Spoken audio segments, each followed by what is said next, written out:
Emilio, take that check for $9,000. Barbara, the gold medal. The ticket to the Joe Wieners Olympia stage in Las Vegas this December. The title of 2020 Europa Pro Champion 2. Hollingshead.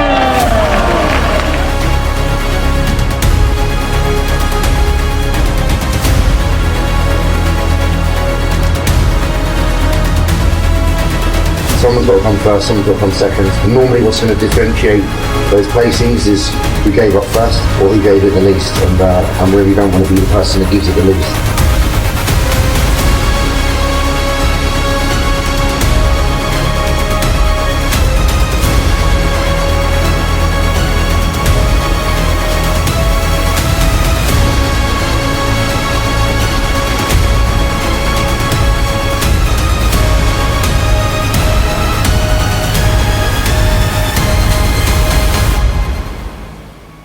My body wanted to give up, but my mind's never going to let me.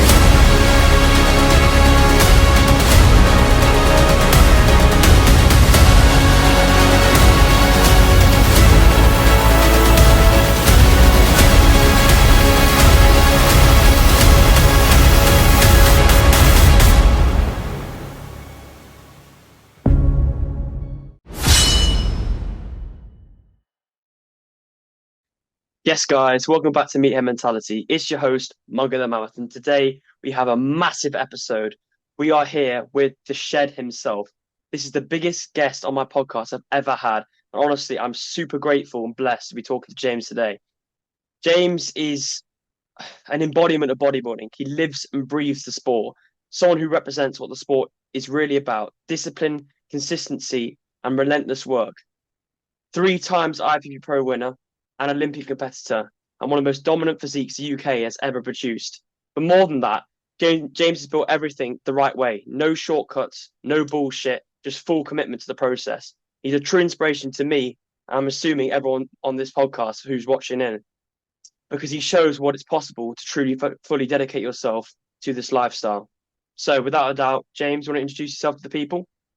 Hello guys, I am James Hollingshead. Like I say, pretty much said everything about me, but I do want to say, it's very lovely of you to say the things you said.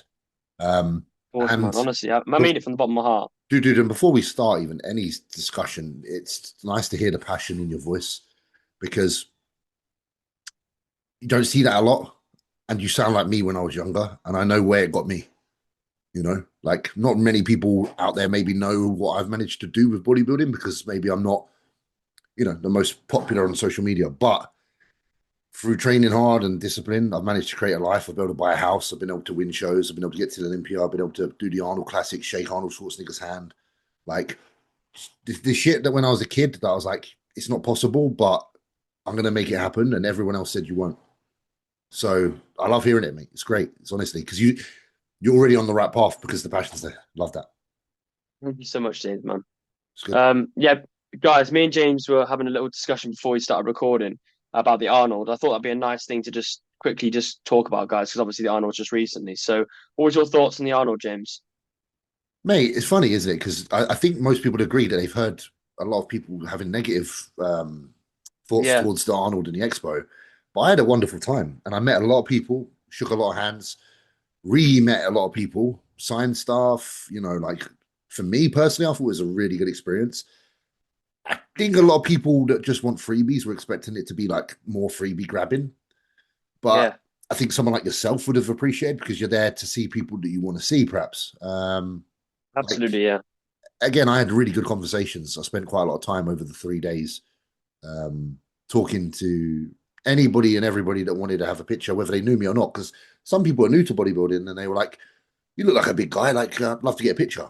And that's great, because it's new faces coming into bodybuilding. They don't have to know who you are. There's nothing wrong with that. And then there's a lot of people that do know who you are. And that's always nice as well, because I suppose everybody wants to feel good about anything they've, you know, dedicated themselves towards, and to see that it has a positive reflection upon other people. The event itself, I thought, was fantastic. I had a great time. I think we're lucky to have such an opportunity to have such a big show in our country. because look how many countries go without an Arnold Classic. That's like the second biggest show on the Yeah. planet. The Yeah. fact Yeah. that the fact that Arnold Schwarzenegger's actually there, like It's crazy. again, it might feel a bit different for a younger audience because Arnold's obviously a lot older now. But when I was a kid, he was in all the films like Terminator 2, bloody Predator. Like the dude is like absolutely legendary. Like he'll be one of the people that when his time ends on this planet, there'll be a lot of sad people. And there always is sad people when someone passes, but there's a few people that are icons that when they're gone, it won't be the same after. Yeah. And I think Arnold Schwarzenegger is one of those because of his career as an actor, his career in politics, and his career in bodybuilding and helping us get more, Yeah. helping us have access to such great bodybuilding shows. The Arnold's a show that I hold dear to me anyway because I've done both of them. So I was just happy to be a part of it in any kind of aspect, whether I'm in the stands meeting people or if I'm there watching. So I thought it was fantastic, bro. Honestly, Yeah. Yeah. It looked really cool. It's a shame I couldn't come, but there'll be yeah, next year. looks It's really coming. sick. It's already Yeah. confirmed for Yeah. next Yeah. year. It's been announced, hasn't it? Yeah. So get yourself there next year, man. What was really cool as Yeah. well is that they had MegaCon at the same time, and I'm quite a fan of like Comic Con. I know because you dress up as Kratos Yeah, I've done Indians. I've done like three of those now. Like I did a couple of the cosplay, and I did a shop. I did the game launch of the game. Oh, really? I did a midnight launch for God of War Ragnarok actually in like 20 whatever Oh, people. really? So that was pretty cool. So That is cool. and that came about because of the Comic Con. So that came about because I was at Kratos at Comic Con and it got a lot of attention. The people approached me and said, "We'd love to give you a job for a midnight launch for the game." So again, another thing that I'm quite passionate about is gaming and MegaCon. A lot of those people dress up as people that I like. So it was really cool. Yeah, I think there was from what I've seen, there was a bit of a problem with the bodybuilders and the megacon people. I'm Yeah. going to say this: bodybuilders, are they bodybuilders though? The ones that cause the problem? Probably not. The problem is they're probably the people that we were kind of referring to beforehand. We had a little bit of a conversation before about this different kind of like Yeah, the two groups. camps. There's Yes. camps within bodybuilding, and anyone that Yes. bodybuilds properly if it's a bodybuild properly, you're disciplined and you're respectful because you have to be. So therefore, Yeah. they're not the people that will be causing the wildfires at such events. The It's people it's that the will, it's the TikTokers and it's the people that it's not bodybuilders, yeah. I think we need to exactly. make that distinction. Yeah, that you're absolutely right, James. Yeah. And I wish I could voice that more, like because obviously I know Brian Powers, he's a great person. He did like an apology thing, but I'd love to add to what Brian said because I think Brian, who runs the Arnold Classic, who's like in charge of it, he did the right thing, obviously, by making an apology. But at the same time, I do wish that we could be more transparent because Brian knows it's not proper bodybuilders that are causing the issues. Because Yeah. again, man, like a bodybuilder just wants to have his meals and crack on. He doesn't want to cause any stress to Yeah. anyone. Like he Yeah, or yeah, she, yeah. we're all just about our Yeah. craft. We don't really care about causing issues with other people. So it's a shame because with any industry, you get good and you get bad, and you get tag-alongs and you get people that try to benefit from it, but in a negative light. Yeah. But hey, we just have to deal with that kind of thing. That happens in life. Yeah. So, just starting the podcast off, I quickly want to talk about your origins, James, for the people who don't know. So quickly, basically just how you started, where you're from. So where did you grow up? What was life like before bodybuilding? What was James Hollingshead doing, before this all came into I'll try not to existence? I'll try not to send you all to sleep. All right. So honestly, I remember being 14 years old in high school. And we had an extension done on the school where they added like a gym room. And there was just a few machines in there, like a lap pull down, a couple of other things. Anyway, for like PE, we were allowed to use it a little bit. So I started messing around when I was in high school, 13 or 14 years old on that. The reason I was drawn to that, though, is that because when I was really young, kid, in my house, my father had weight plates laying around the house. He had already, my father left when I was young. He left when I was like 6. But he had some stuff still left in the house. And it was in my mother's bedroom. There was like some still like plates. There was a couple of old school machines as well. Like, like the old thing you can bend. And then, and then the one you can pull apart. So Yes. those were all in the house. So when I was really young, I used to like use those a lot. And it got me into like exercise really prematurely with like weights of some sort. I used to lay on my back when I was like a real kid and push the plate. Like I don't Yeah, even really. honestly, dude, I don't even know how old I was because this is back where I first lived in an area called Carshalton. My first house was 93 Arlington Drive, southeast London, South London, Merton kind of area. I could have only been, man, I would have probably been like under 10 years old when I was doing that. So like Whoa. I was touching still when I was like 8 years old. Born for the iron. Man, like, it was just there. And I think growing up, you always feel like your dad's bigger than they are. I don't know if you were like that, but I always thought my dad was massive. Like I didn't see him much because it was very rare. It was like kind of if I went to my grandparents where he actually lived in the end. And I always came away thinking, oh, he's huge, huge. Probably because I'm a small child. So I was always like really determined to be like him. I was like, I want to be big, I want to be strong. So obviously, when we had this thing, this extension added to school, that was like right up my street. It was my first access to like actual machines. Around that time, I remember in like 2000, 2001, which is a long time ago. I remember strictly listening to like Linkin Park's second album, Meteora, and at home I remember ordering like some Argos thing called a Total Body Gym, and it was basically like a couple of cables and a little sliding kind of seat that you sit on that your own body weight is the weight. So Seen the yeah. yeah, dude. So I had that.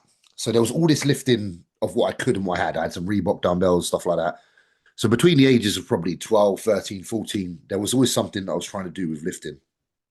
Um, I used to box when I was really young. I wasn't very good, but I loved the idea of being physical. So I was boxing, and the boxing gym had some dumbbells and stuff. So I was in there meaning to box, but most of the time I was actually lifting the weights. So again, very young. Every time I was crossing paths with weights, I was more interested in them than anything else in the room. And Yeah. therefore I was swinging towards that. Joined a gym when I was about 14, a leisure center, started training there. Funnily enough, one of my school teachers used to train there as well, and we used to have a bit of a problem with each other.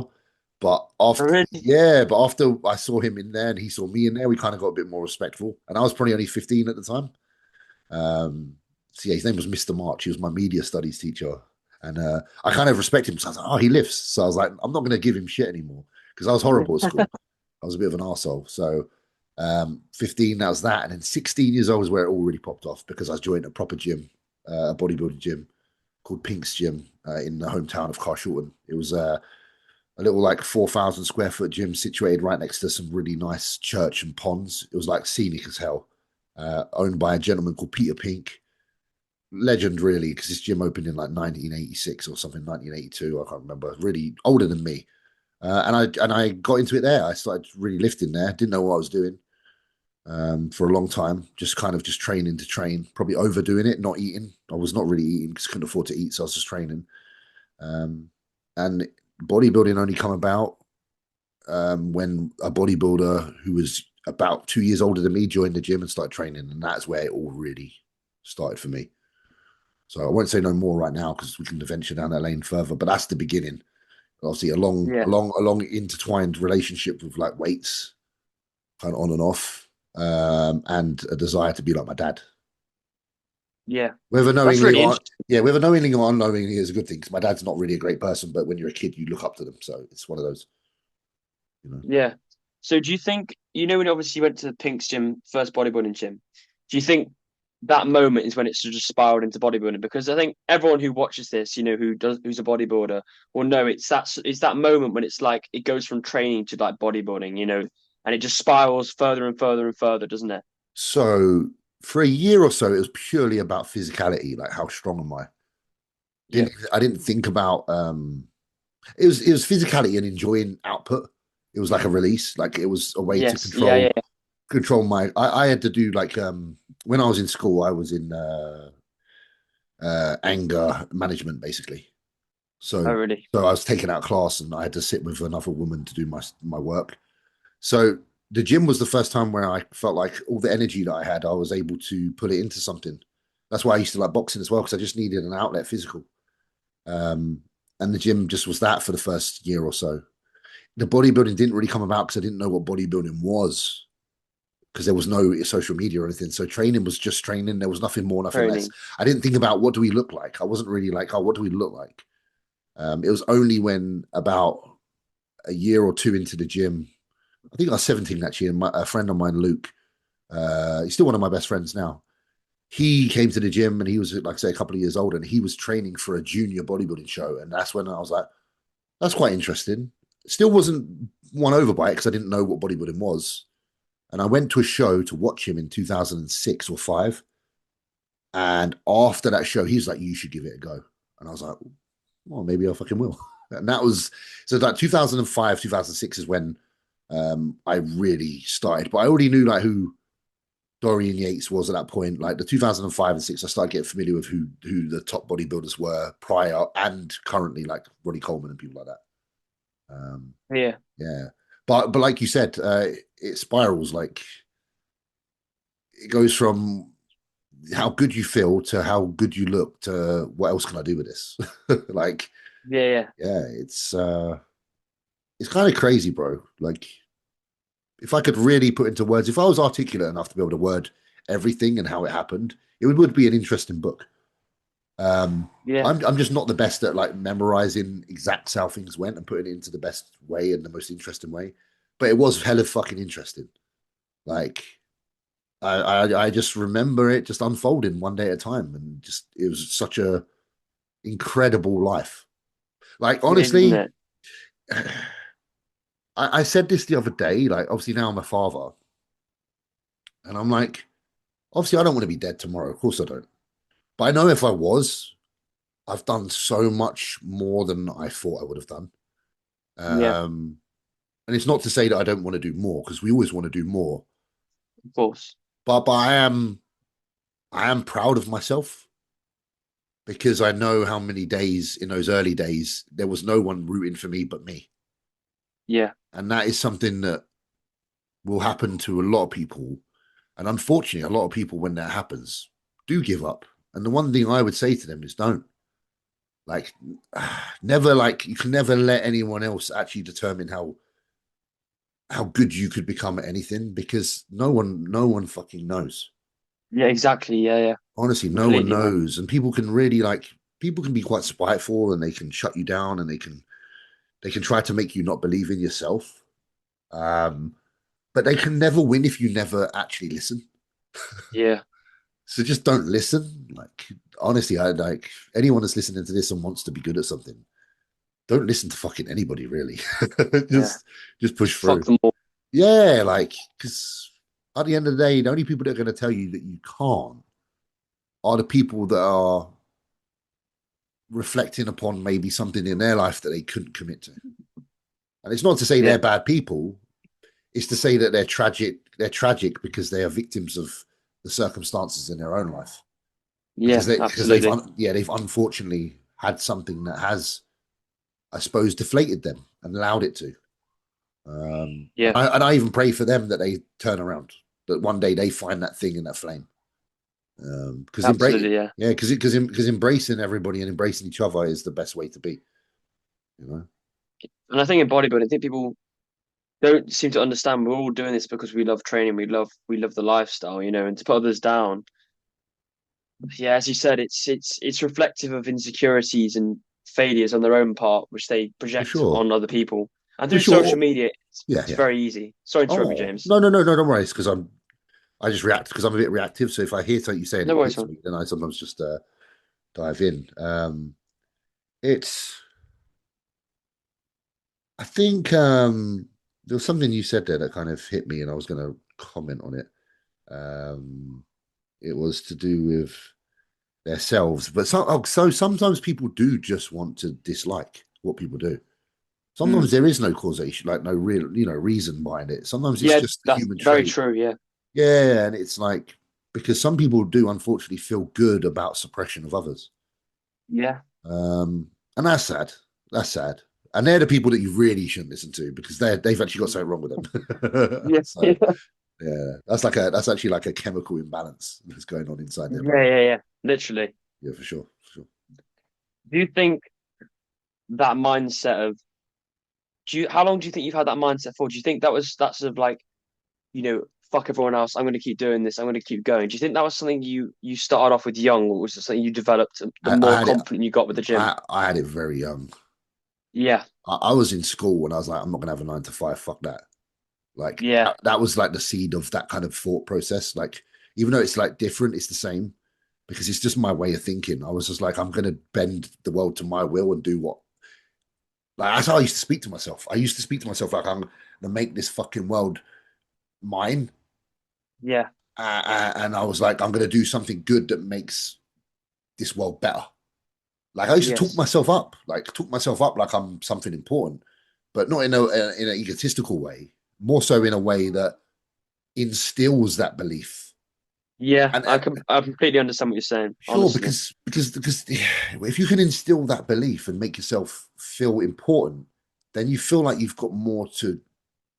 If you let yourself down, you've got more to lose because you were meant to do something great. yeah, And I think that's probably the most hard part to sustain is trying to remain in that place where you feel great because as you get older you do become more empathetic and sympathetic towards other people and their lives, and as a byproduct of that sometimes what happens is you actually become a little bit softer. I have, and because I'm a bit softer, I'm a bit more caring of others. You almost become less about you, but it's so important to never try to fully get rid of that because that is ultimately the fuel that will get you the furthest you can get in life. Um, yeah, I was always like, prosper now, give back later. Like, yeah, fuck everybody now because do what you got to do, get what you got to get. Then you can put your hand out and help people later. yeah. If in the beginning you're too concerned about everyone and everything, You may miss opportunities. and you'll never get to where you could have got because you've actually been a stepping stone for everyone else rather than yourself. Because Yeah, you are either the thing in motion or the thing that's helping something else be in motion. yeah. That's actually that's very true, man. Yeah, Especially the way the world is now. Like in in everything, it's got to be so relentless to the point. Like if you just let it slip, someone else will do it. for Like sure. you miss that session, someone else is going to do it. You More, know? especially now with bodybuilding, because more people never do it. Yeah, So it becomes harder to stand out. It's kind of like football. I don't watch football, but I kind of admired the people that became the best because the pool of football is so so huge. many. And that's actually Yeah, why when I yeah, was a young kid, I did avoid it because I was like, I'm never going to be the best at this because there's too many people. Whereas with bodybuilding, I actually felt it was quite niche. And I was like, there's a possibility that I could conquer this shit. So I'm going to yeah, take it because I don't want to do what everyone else is fucking doing because I don't want to be the same as everyone else. And yeah, two, I feel like there is a real possibility to stand out here in this environment. And when I say that out loud, it makes such sense to me now that the point is that I was always trying to stand out because of the fact that I felt neglected by my dad. So the attention you don't receive during your childhood, it was quite tragic, but at the same time, it got me where I got. yeah, But it stays with you in a way that unfortunately it's very hard to be satisfied and feel like you've done enough. yeah, Um, because those things that happen during the maternal year, the years where you're kind of going through your development, your brain's still developing. So things that might seem trivial that occur during that time to an older person, when it's part of your development, it creates you. yeah, And I was created out of the feeling of my being is created from the feeling of not being important enough to stand out or to be loved. So therefore I went out there and tried to become that, you know. yeah, That's why I care about my community so much. Like I don't have the biggest bodybuilding community, but the people I do have, I try very hard to give back to and support because it's almost like I don't want them to feel like I did. yeah, Um, and it all makes sense to me when I say it out loud because I know who I am and I know what I am and what I'm about. I can say on paper, I'm one of the kindest people on the planet. I get things wrong a lot because I try to be too kind. I've had many slip ups with people because I will be too afraid to speak truths because I'm trying to protect everybody. You know what I mean? Um, Sometimes I'm like, if I don't say it, won't hurt. But then in the long run, when people then like, oh, but you didn't tell me, I'm like, because I was trying not to fucking hurt anybody. That's a Yeah. problem. That's a problem I still stand with today, and I still struggle with sometimes, and I'm trying to be better as. But yeah, anyway, this is just me just kind of opening up to you. It's quite cool to have a good chat. Yeah, I think the one thing that when I like first saw you when I got into bodybuilding about 2 years ago is the how can I describe it? It's the openness because you see all these videos of big Olympian bodybuilders and it's so cool to see them, but you always know there's like a shell protecting what they really think. Yeah, yeah, Yeah, yeah, yeah, they're being truthful, whatnot, but they're not. There is a guard there. You yeah, can for sure. see that. And I've always found with your content, and I think lots of people who are watching this will agree, it's so raw and it's so honest. You can feel like I feel like what you just said then about, trying to stand out and everything. I genuinely feel like a real connection towards that. And I think many others will. Because it's like you'd expect someone of your level and your caliber as a bodybuilder and as a, internet, persona to have some sort of guard, to whatever, but you don't. You're just completely honest. Yeah, I get told I should protect it. I get told I should be less open, of course, but I am who I am. Yeah. I am who I am, and I care that much that if I feel like something I say could help someone else not feel like they're alone, essentially, in their Yeah. feeling, Yeah. then I think it's worth saying, even if even if it puts me in a vulnerable position, even if Yeah. someone looks at me like I'm not as strong as they think, because I laugh because I'm like, you know what, I may be sensitive, I may be open, and I may be someone that doesn't have the hardest shell, but I also know that in my prime and when I feel good, you come in the gym with me and I'll absolutely rip you apart. And that's not because that's actually because I'm in touch with my emotions.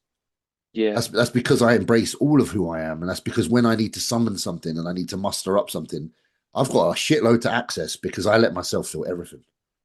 Yeah. So the reason I used to be able to, do the squats with like 300 kilo for like sets of 10. That wasn't because I got It's under the bar. crazy, man. That wasn't because I got under the bar and I was screaming at myself. That's because I got under the bar and I was like, "You're a good fucking person, so you deserve to be good at what you do." Yeah. And almost, it was actually attractive to me to be kind and strong because I'm like, that's the fucking best of both. BFG. Yeah, that's like I'm so in. That's like Dragon Ball Z. Yeah, look at Goku. Yeah, not like he's so in touch with how strong he is. Yet he's like a comedian and just he's always chill. Like Yeah. a real fucking strong person should be able to just like do it without having to change a mentality. And that's where, that's truly where the difference between me and people like JP are. Like we we are very differently wired in how we approach it. Both are very successful in how we do it. But I'm just not that way. I don't go to gym and I don't have to think about something bad happening for me to be able to move weights that are fucking crazy. I just think about all of all of the things that I know I'm capable of, and I just reinstill the confidence because it should just be normal. Me to move that weight should just be normal because I've done the fucking work, Yeah. and because I deserve to move it because I know I'm a good fucking person. So like I'm Yeah. like a good person will be able to fucking do good things.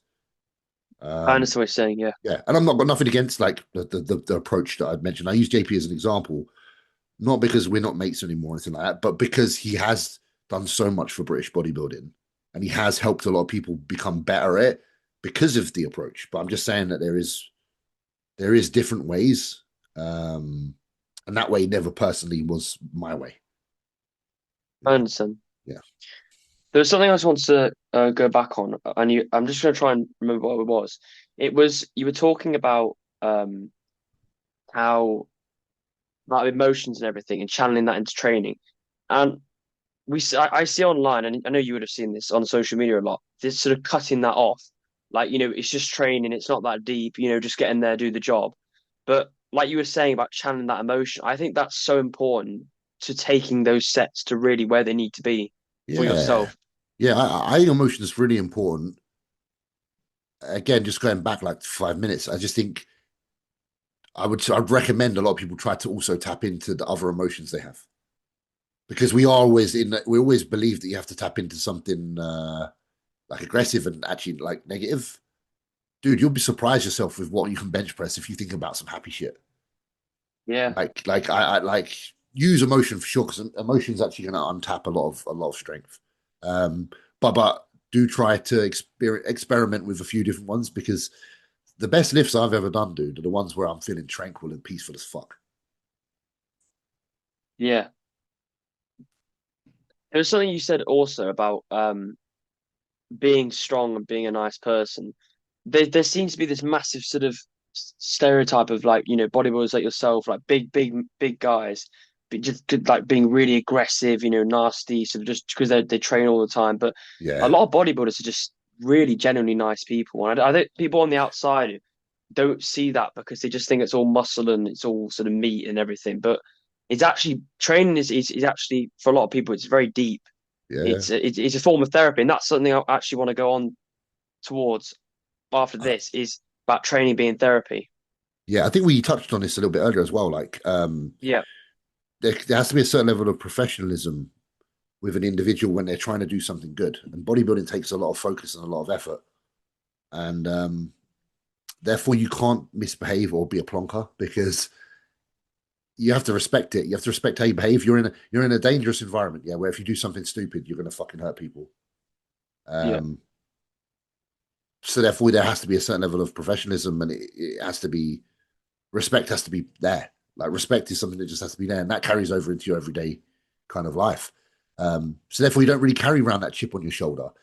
Granted, like, maybe when a young person first starts taking some anabolics, there's a chemical upshift, and they behave in a way that they don't even know they're doing, because I've seen it happen.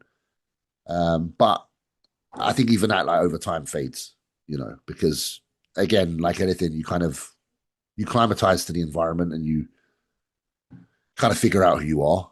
Especially when if yeah, you've got good people around you that tell you, oh, yeah, you're acting like a bit of a dickhead, then hopefully ego doesn't override that, and you can take note and behave in an according way. Um, the the more likely people to act in the way that you just mentioned are the ones that probably don't actually step on stage, because they haven't done the real discipline part. Nothing to say there's anything wrong with not competing, but the competing aspect normally is the bit that really that dials in your ability to behave, because you have to, because you can't fuck up.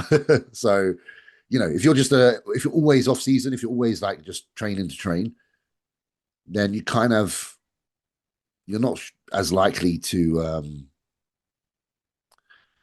you're not likely to have faced the challenges that require as much focus. mental fortitude. Yeah, so therefore you haven't really been battle tested, and if you haven't been battle tested, then ego's not in check. That's actually really interesting what you're saying. I haven't competed myself yet, For but sure, you're young as fuck, so there's no rush. But I think that's interesting what you said about that just right at the end, about how people who competed before they have this sort of like humbleness because they've, as you know, obviously you prep so many times now. It's the challenge of it when you especially get to the deep end of it. Like, it almost makes you can't insult others because you know how difficult it is yourself. And I don't know, well, like what you're saying. If you understand what I'm saying, you also learn how difficult you are being, because when you're in prep and you're close to a show, you're normally at your most worst behaved. And when you've done a few shows, you realize the effect you have on others. So you actually learn and you practice being better. So when I was really young, man, I was so shitty with my mum. Like, I was like, get out of the fucking kitchen. I need to cook. Like, that kind of, mate, you can bet 5 preps later. I was like, Mum, is it okay if I can use the kitchen? Because you just learn how to behave. yeah. But we all do it. Like, I'm very, I laugh if there's anybody that does his first prep and doesn't behave like a dickhead near the end. But I also laugh that if someone's not 10 years deep and actually very, very polite by the end of it, because they realized, I hurt a few people along the way because I just wasn't considerate. Yeah. Yeah. So I just want to talk about, obviously we started with, your sort of right at the beginning, when up to basically about 16. Yeah. Yeah. When did I'm pretty sure, did you first compete about 18, 19, didn't you? 18. Yeah. 18. So how did that all go? So how did you transition from that sort of period when you were in Pink's gym, 16, just getting stronger, to actually competing? I know you said about your Yeah. friend getting Yeah. you in. I'll When did take you off from actually there. make the decision? Yeah. So obviously in 2006, where it was, I saw my friend do pretty well in bodybuilding. Fast forward a year, I'm kind of training for it myself. I'm like 17 years old. I'm like, let's go, let's go. I signed up for a show in 2008. It's called Portsmouth. It was the South Coast UKBFF juniors, so 21 years and under. I was obviously 18 at the time. There is no real transition period because it kind of just started. So that's why I haven't really gone into depths on that. It weren't like a process. It was just one day you wake up and you commit. Did it? Yeah, Yeah. yeah. And I did that show, and there were seven kids because we were kids in the lineup. Few people that I know, I remember like even now, James Mizrahi and Luke, another guy that got in that, and then Scott, another guy called Scott Leeson. All nice people. I still got them in Instagram. All doing their own thing now, like all just kind of pursuing their own endeavors. Anyway, I got second, but I got I got second and an invite to the British finals. So it was like my first show. I've qualified for the finals. I was like, wow, that's fucking sick, Man. Remember going That out. is cool. I remember going out after that with my girlfriend and my mum at the time, and her boyfriend, and fucking going for all you can eat called Jimmy Spices in Epsom. Epsom's near where I used to live as well. So some people might know Epsom for the racing, Epsom racecourse. So yeah, I went out there, pigged out, fucking yeah, Pete surfing, just happy to get it done. Didn't think about the British really. Wasn't really thinking about it. Because it was kind of like just see how bodybuilding feels. I stayed away from competing in for the remainder of that year. I didn't do the British because in my head I was like, I want to go to the British off of a first place so that I feel confident doing the British. I understand. Yeah. So the following year, I was assessing my look at the first show and I wasn't lean enough because the guy that won, James, he was peeled out of his mind, like fucking shredded. So I was like, I got to do that. I got to aim for condition. So the following year, I just pushed myself to the edge with condition.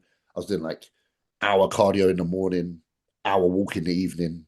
Like fucking, I was just going ham. Fuck all carbs most days, just like really pushing it. There wasn't a lot of me, to be fair, but I got in really good shape. And then I did another qualifier. Now, I was a bit upset because this qualifier, there was only two entrants, me and another gentleman. I won, so I got my win to the British. So at first I was like, oh man, I only really beat one person. Like, fucking, But after, a few weeks, I was like, let's fucking do the show. Let's do the British. Went to the British. I think there was like 8 of us at the British. So like 8 kids had qualified over 8 shows. One of them was Jordan Peters as well. Really? He looked good. He looked good. He was big. There was another guy called Roman Semtek. He was Smentek. He was Polish, really good. And there was a few other guys as well. Anyway, all pretty good for our age. We were all really young. And I ended up fucking winning. And I remember being so fucking like all over the place in that show because it was a 2-day show.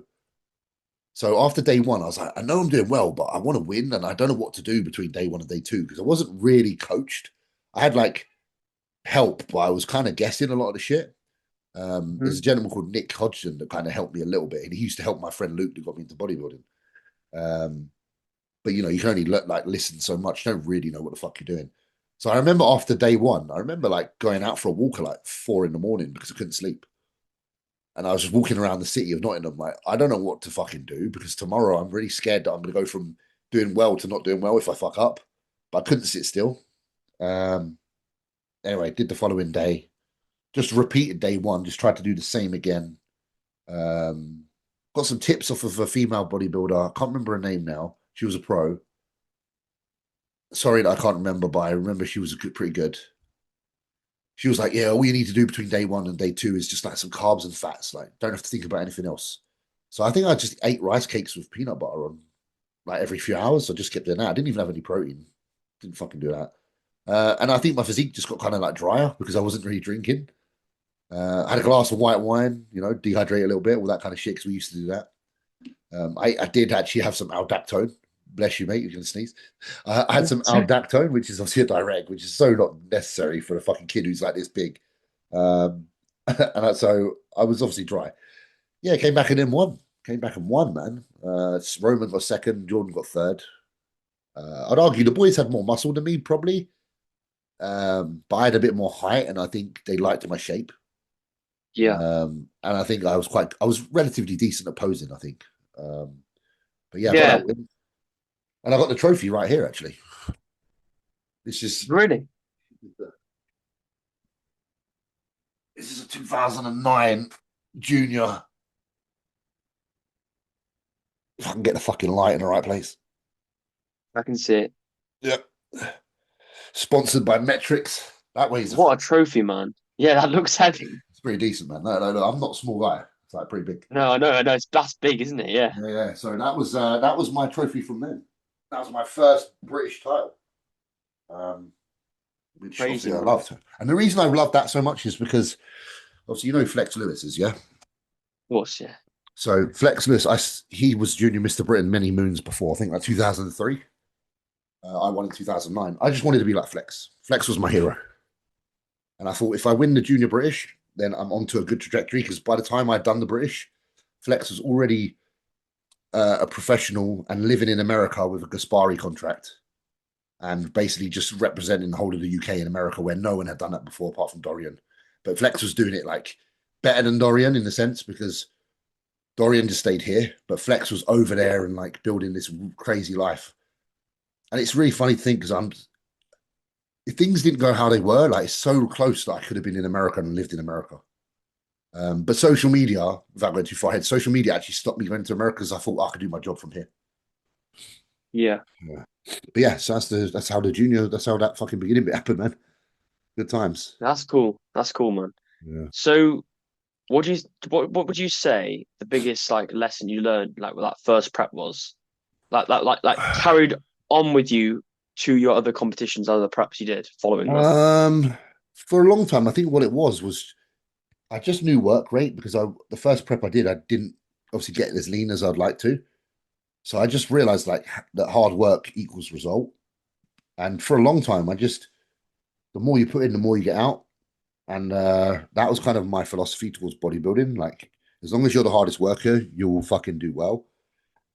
And it made me respect condition as a factor because at the time, condition was winning shows. Yeah. And I think the main thing is it just made me know that I was doing what I wanted to do in my life. That was the first time in my life where I was like, you know what? Yeah. Maybe this is what I'm meant to be. And I loved being a bodybuilder. I loved being that young boy, James, that would walk down the high street and some people were like, oh, he bodybuilds, which was like, not many people do that back then. Started, building a familiarity with just like randoms. Nothing like amazing. I wasn't like a celebrity or anything, but within my area, it started to be a thing that James was a bodybuilder. And I loved that. I used to fucking love that. So how did you go from that sort of time to obviously winning your pro card? How many times did you compete from that period to obviously am I right in thinking sorry? I've competed loads, mate. I didn't turn pro till 2017. That's what I thought, yeah. So 2009 to 2017. I won the British in 2014 as a super heavyweight, but I didn't win the overall because Nathan Dasher kicked my ass. Oh yeah. Rightfully so. So great bodybuilder, man. Great bodybuilder. Very good. I said this the other day. I think Nathan's got the best athlete genetics of any bodybuilder I know, like athlete, like all round. Like I think any so strong. Yeah, and I think if you put him in any sport scenario, I think if you gave him time in any sport, he would be one of the best at it. No matter what sport it is. Really? Because we were talking about like Sasan and Nathan and people like that. I think Sasan has the best bodybuilding genetics, but I think Nathan has the best athlete genetics. So Sasan's meant to be a bodybuilder, like 100% meant to be that. I think Nathan could have been anything. And he would have been good at it. If he wanted to be a footballer, he would have been fucking good at it. If he wanted to be a sprinter, he would have been good at it. If he wanted to play basketball, if he wanted to fucking play whatever, I think he would have been fucking good at anything. That kid did the marathon 6 weeks before, about 6 weeks before winning the whole title of the British bodybuilding scene. Crazy that. Yeah. Nathan's under-respected for how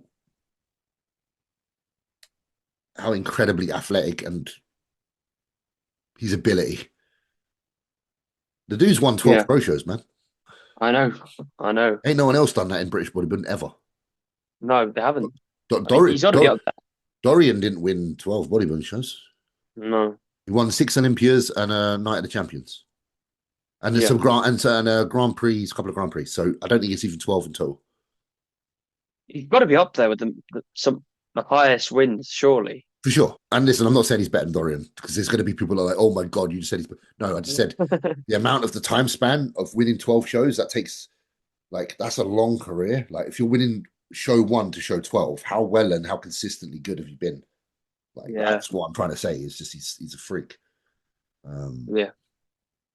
So I won, 2017, I won the super heavyweights and the overall. And the funny thing is, it was a good few years. Like, I've got the plaque in my in the gym outside with the names of the people that won. So you got like, I've seen that, yeah. dude, you got like 2014's Nathan Diasha, 15's Sasan, 16's Luke Sando, 17's me. And then 2018, it changed. There was no one pro card a year, but Mark Hector won pro card the following year, and he's very good as well. So it's like there was some real quality coming out of the UK. Yeah, absolutely. And I'd argue I was probably one of the weaker winners in regards to my physique when I won my pro card. But that's why I was even more determined as a pro to do better, because I was like, it's not where you start, it's where you finish. Yeah. So yeah. When was your first pro show then? 2018, I did the big man weekend in Spain, and I came like 12th. Oh, really? Yep. I remember it was really funny because I was paranoid I was too small. So a few days out, I was like, man, I need to fill the fuck up. I kid you not, I started taking insulin. I was eating ice creams. I was basically doing all sorts of shit to try and fill out. I was eating steaks, everything. And I got on stage and my silhouette was bursting full. I was full as a fucking house. But I was obviously not in condition. So again, I went against my own rules because the paranoia of being a pro, I was like, I've got to be bigger. And the following, and then I dialed it in. I started dieting for some other shows. And the same year, I managed to do the Prague show with me and Samson did that with Nathan. And it was a big show. There was a lot of people in it. And I was really happy because it was the first time I landed in the top 6. And at the end of the show, giving out the medals, top 6 got medals and got a picture. So that for me was like a massive moment because I was like, oh, I'm top 6 in a pro show. That's a fucking step forward. That was a real win for me, and that made me feel confident that I could go further. Because every time it's the whole hurdle thing, the hurdle keeps moving. Like, okay, I've turned pro. Let's see how I do. Okay, I can land in the top 6. Okay, now I want to be in the top 3. I want to be podium, blah, blah, blah, blah. And my career kind of went like that. 2019, like when I did, sorry, not 2019, 2018, the Prague show was a bit of a funny one for me because that was when I found out around that time when my mum had cancer. So it was a very emotional time. Took a lot of like energy into my kind of preps, not sure like what I was really doing and trying to balance being a good son and being a bodybuilder. But my mum was always like, pursue the dream, which is great because in the beginning, she wasn't necessarily too keen on bodybuilding because of everything it entails. But after a certain amount of time, she saw the life it created for me and she saw the discipline and the direction I had and was all for it. So with that show, that was an emotional one because like I say, I remember actually, I think I filmed for that show with Chris, Fit Visuals, and it's on my YouTube. It's like a old episode of the Prague shows. And it's kind of sad, but I've always been very open with my audience. And I remember, I think, saying to the audience, like, I've just found out my mum's got cancer kind of thing and blah, blah, blah. And, you know, obviously open up and let myself just be myself. So to hear that and then to go and do the best you've ever done in a show was kind of like too much. But it also made bodybuilding even more important to me. Yeah. Because the bodybuilding brought me a level of happiness when I've just heard the worst news in my life. Yeah. So bodybuilding's been like that a lot of the time for a lot of my life, to be honest. You know, we can move into further years, and the following year was a good year. I started to place top 3 at a few shows, managed to get 3rd at the same Spanish show again. So I went back to the show, went from 12th to 3rd. I got 3rd, got 3rd at the British Grand Prix with Samson and Nathan. Yeah. So that again, it was just like grafting and working hard and just not losing faith and just saying like, I can do this. You just got to work and you got to be patient because every day is a day to be utilized towards the bigger picture. Yeah. You know, It's a brush on the patience. painting. Patience is the biggest thing, dude. And as you get older, you need to try to hold on to that because it becomes quite hard to hold on to because you suddenly feel time pressure. Yeah. Like at your age, I felt no time pressure because I know I'm going to be alive for a long time. You feel invincible. You're like, I know that I'm here for a while, man. I'm young. And then as I got older, it got a little bit harder to feel that way. But I still try my best to understand that there's still a lot of life to be had and a lot of energy to be able to put into this. Again, another thing I would encourage people to do, not think like that. Don't think about, just think about what you want to do. Don't think about how long have you got to do it. Absolutely. Yeah. Yeah, 100%. I think it can go either way though, can't it? Because I think, like you were saying, like, some people think they've got so much time to the point that they don't actually act quick enough on the goals and opportunities they have, Yeah. and they just sort of waste it. But you got the other end is like they're doing too much to the point where like they're not actually giving themselves any time and they're just rushing into things. Yeah. I think with bodybuilding, you just got to understand that everyone uses the word process, but it is process because Yeah. it's not an instant delivery system. You don't put in a code and get it just like on the doorstep immediately. You can't pay for it. It's time, but it's a lifestyle. It's a living. It's a choice. Hmm. And it's a choice that will test you and you want to walk away from quite a few times. But when you are a bodybuilder, if it's in your heart, it's like a relationship. The person you love can really, Yeah. really upset you and you can leave the door and slam it behind you and go and catch your breath. But if love is true, you always come back and apologize. And bodybuilding's always been like that for me. I get pissed off of it sometimes, of course I do. But I always reconcile with it and I always say I love you and come back.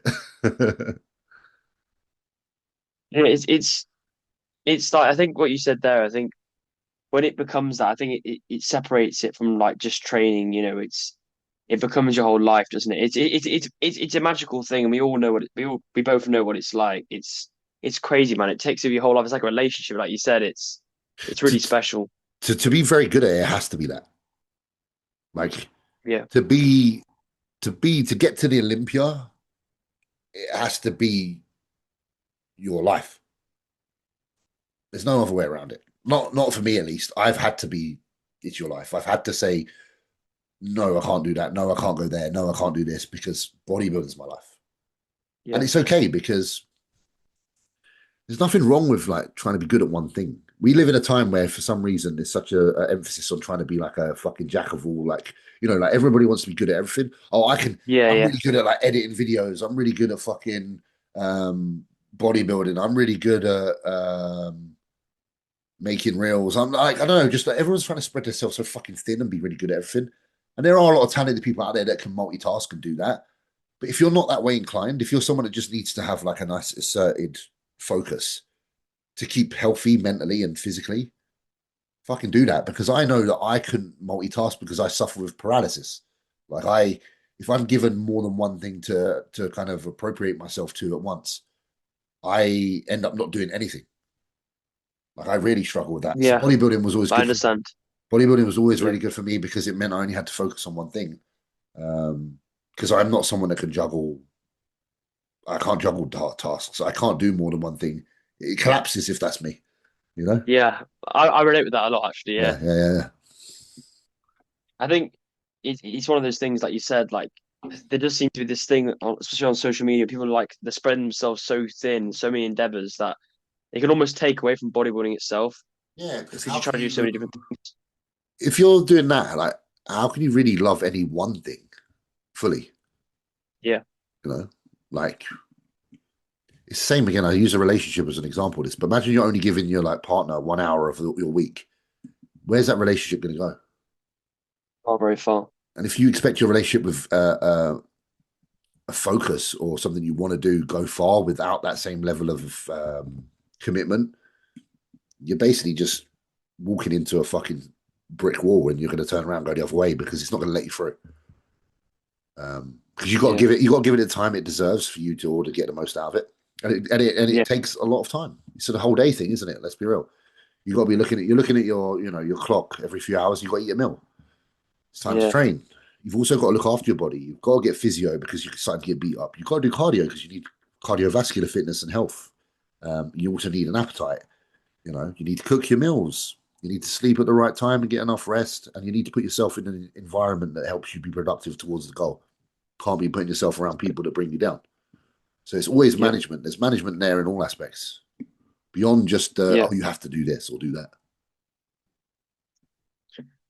How would you say things change when you turn pro? And obviously, when did you win your first pro show? Obviously, you won three, haven't you? Yeah. Yeah. Do you also, just to add to that, just another thing.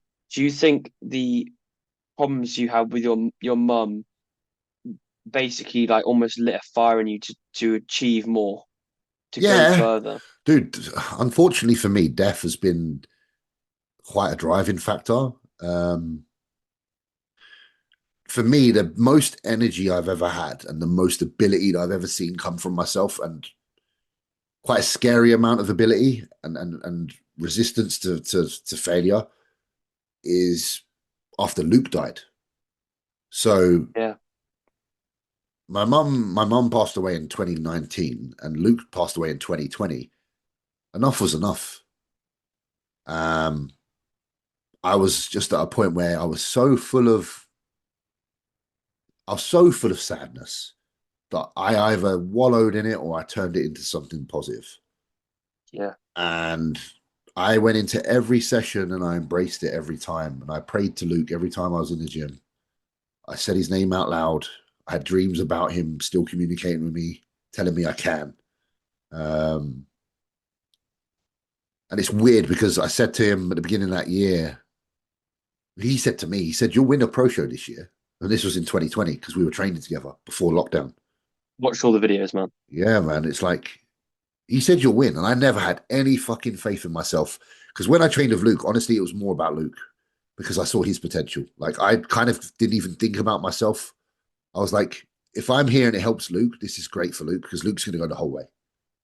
That was honestly what it was. That's like, I swear on my child's life, that was my feelings. Like, there was a point where I became I was not the most, I wasn't the most important person in the room at that time. I didn't feel like I needed to be. I felt like my role in bodybuilding then shifted to being someone that could help my friend maximize who he is because I know he's going to fucking absolutely kill it. So obviously after he died, it was such a shock. And then there was this massive sensation of like something being stopped before it was meant to be, like something being prematurely paused, which was him having the victory. He never won a pro show. I know. And he should have. He should have won multiple. Like, he would have won so many by now. Yeah, he would have. Yeah. So I was obliged to win because I was like, if you don't win now, you're a fucking letdown, bro. Yeah. Because he wants you to win. He told you can win. And now's the time. If you don't fucking make it happen, is it ever going to happen? And I was going in the gym and I was doing shit that I wouldn't be able to do unless I was in that situation. I was moving weights that I wouldn't be able to move unless I was in that exact situation. I was lasting longer on sets than I would ever be able to without being in that situation. Everything was the stars aligned. The situation, as tragic as it was and as horrible as it was very, very conducive to trying to pay my respects to Luke and get that win. I mean, I'd go in the gym and I'd put like 5-6 plates on the bar. I'd do a set of squats. I'd count 20 seconds. I'd put it back on my back. Do it again. Count 20 seconds. I'll do that 5 times over. Like, I'm talking like anywhere between 220 to 260 kilos. Mental, yeah. I just didn't fucking care. And then I would go and do hack squats after with like 7 plates aside. Yeah, and crazy, man. People can listen to this and be like, "Oh, bodybuilding is not like gone to war and not gone to battle." No, I know. I'm not saving the country, but I was saving myself. Yeah. And I was desperate to just continue the legacy. I didn't want his legacy to fade. I just didn't want it to disappear because when people die, people love them and miss them for a week. And then they never spoke about it again. And I just didn't want that for Luke. Yeah. I really didn't want that for Luke. So, I mean, What have I saw? What I've seen of Luke is just like I love these videos with you and Luke, man. Like back in like 2020, the Red Con videos and everything. It's just Yeah, so cool. yeah. Just seemed like such a genuine guy. Like The and best. had the potential to definitely go to the Olympia without a doubt. He may even win it. Oh, yeah, dude. Like, dude, Crazy physique. he would have. He got third in the Arnold, and if he kept going, he would have got the win on that. Um, Luke. Like, I'm lucky. I met Luke. I met Ben. Ben's a good friend as well. I really love Ben. Ben means a lot to me, even though I don't speak to him a lot because he's like a remnants of Luke. Because I associate them with each other because he's Luke's best friend. So for me, it's like important to still keep in touch with Luke because it's again upholding that promise of looking after things that I can. Um, Again, doing well in shows is like my way of protecting Luke's legacy if I can, even though it's not Yeah, that for other people, it's that for me. And then upholding my relationship with Ben is our way of being having that respect. connection with Luke still. Yeah, having that respect for Luke and not letting it fade by doing what everyone else does when someone passes away and just stopping, you know. Um, so yeah, it was crazy. That was 2020. I won 2 pro shows back to back that year. I worked with Patrick Tor, who he's the best coach I've ever worked with. Like, and I fucked up that relationship with me and Patrick during a time because we qualified for the Olympia for 2020 and 2021. I think my mic said it's changed default. One sec. Let me just check that's all right for you. One No sec. worries, man. Just make sure it's still the same one. Does that sometimes? No, it's still on. Yeah, you could. So yeah, we qualified for the I couldn't do the Olympia in 2020 because of COVID, so travel was fucked. So I did the Olympia in 2021. I had to go to Dubai for 2 weeks first because you weren't allowed to fly from the UK. Did that and kind of got it wrong. And it wasn't anyone's fault, man. It weren't mine or Patrick's fault. I think my body just didn't do what we were trying to get it to do. And because I was really upset with the result, I behaved unaccordingly. I didn't trust Patrick's methods. I didn't trust Patrick and his approach, but I didn't speak. You know what I said to you earlier about my ways of not communicating to try to protect people because I don't want Yeah, them to be upset because I'm scared of the backlash. That happened, and then I, asked Jordan if he could help me because he was meant to be one of my good friends. And Jordan's the type of guy that he's quite aggressive in the way he vocalizes things. If I say I think someone did a bad job, he's my friend. He's going to say, yeah, they did a fucking bad job. So it wasn't the best because I wasn't honorable. I had no honor in that moment towards Patrick, which is just not right. So that obviously fell apart. And then that relationship took a long time to heal. Unfortunately, we sorted it. And I sorted it because I cared. I sorted it because I had to, because I care a lot about Patrick. Because for me, I've never had Patrick was kind of like father figure. Like I say about my dad leaving when I was so young. Patrick kind of filled quite a lot of the space. Like I looked up to him in a way that a child would look up to their dad. And I was happy to have that. We'd have really good conversations about our lives and personal things. And it felt really complete in that respect. So when I look back in retrospect, sorry, hindsight's if you look forward, I just feel bad about that relationship, like not being as maximal as it could have been, because I feel like me and Patrick were onto something. Probably could have. You see these on the wall, like me and Patrick probably have had another 5 of those by now. But humans make errors and humans learn. And part of my learning and some of my faults are ones that have been instilled in me for a long time, and I'm still learning to sort them. So yeah, I did the Olympia, didn't do very well, kind of stressed out last minute. 20, what year was this? Sorry, just to make people just 2021. yeah. Yeah, I got 12th out of like 20 or something. James, you went to Olympian. We went to Olympia, bro. Yeah, I know, You know what I but mean? we have this thing, don't we, where we want more. And then 2022, I kind of prepped myself with a little bit of input from Jordan. had Jordan kind of oversee me in the mornings because I stay at his and train 3 days. It was pretty legendary, to be fair. Like this training setup was I'd go see him at his house, stay at his annex, and do 3 days on, and then go home for 3 days back to London and go back, keep going back and forth. And Jordan had a really good eye for my body because he liked my shape, and he was like, if you let that shape, if it gets too small, you don't look as good. So we were just really like keeping me full. And that's when I was having these like legendary cheat meals that people are like, how the fuck do you eat with that? Like, I mean, I was having 2 takeaways every 4 days. And that year, I did the tsunami. I did the UK Arnold. I got third. And that's the one show where I do think I should have won. Really? Andrew won it, and Andrew's my boy, but it weren't Andrew that was young Andrew. He weren't as good as he is now. And then Patrick Johnson got second. I fucking feel like I beat both of them. And I will always say that. That's the one show.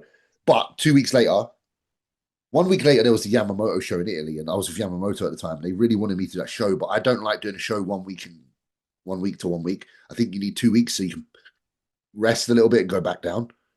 So Yeah. I said to my manager, Sylvia, she's a lovely lady. I was like, I can't do this one, but I'll do the next one. The next one was the tsunami. And I did that one and I won. And that was like, whoa, shit. I didn't have anyone there helping me. I was in Italy on my own with Yannicka, and I was just like kind of guessing. I was just like, okay, I'm just going to do what feels instinctively right. And I got the win there, and I qualified for that Olympia from that. And how was the Olympia, your second Olympia? That one was tough, man. I woke up looking spot on. And now the Olympia itself ran very behind. Hours on a bodybuilder. If you trying to do a peak a certain way, hours fucks you up. So I don't think we got on stage till about 2-3 hours after the allotted time, and I just was holding water, bro. I started to like lose my dryness.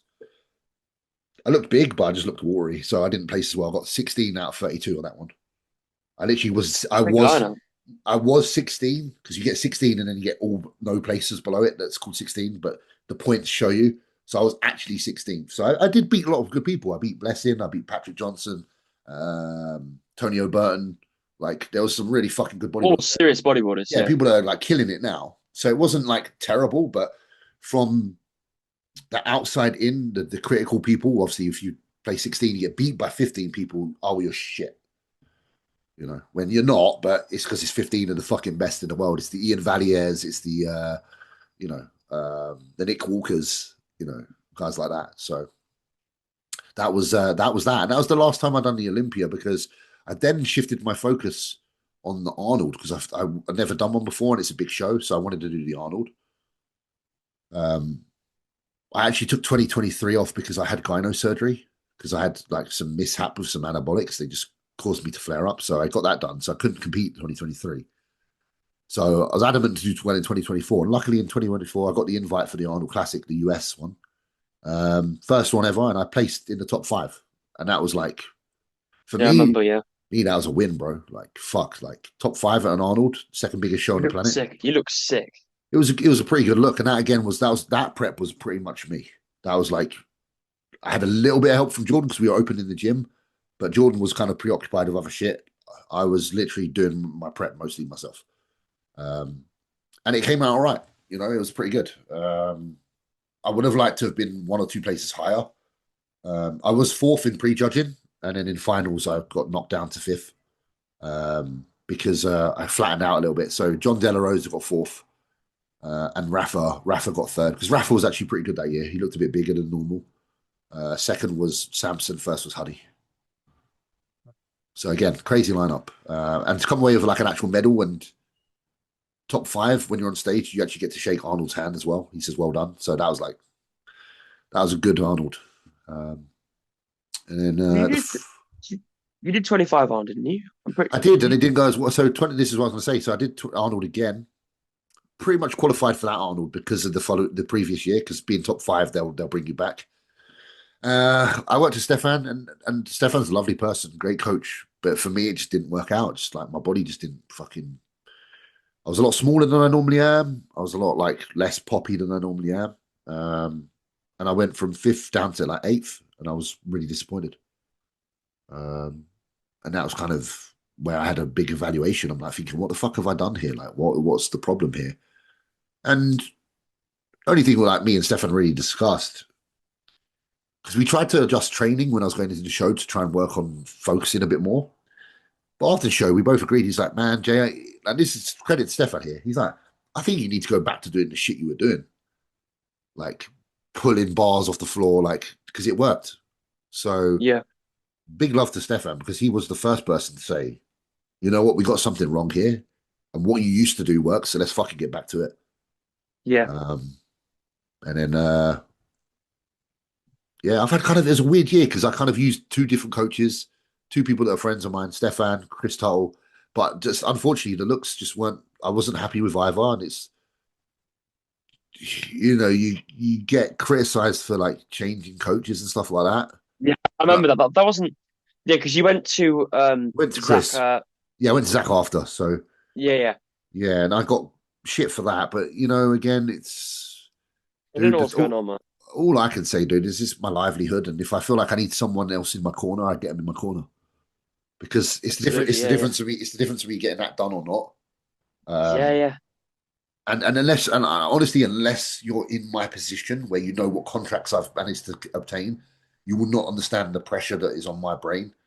You won't understand my income. You won't understand like the quality of life I have from bodybuilding. Therefore, you won't understand why I'm harsh with my decision making Yeah, yeah, of because course. it is the difference between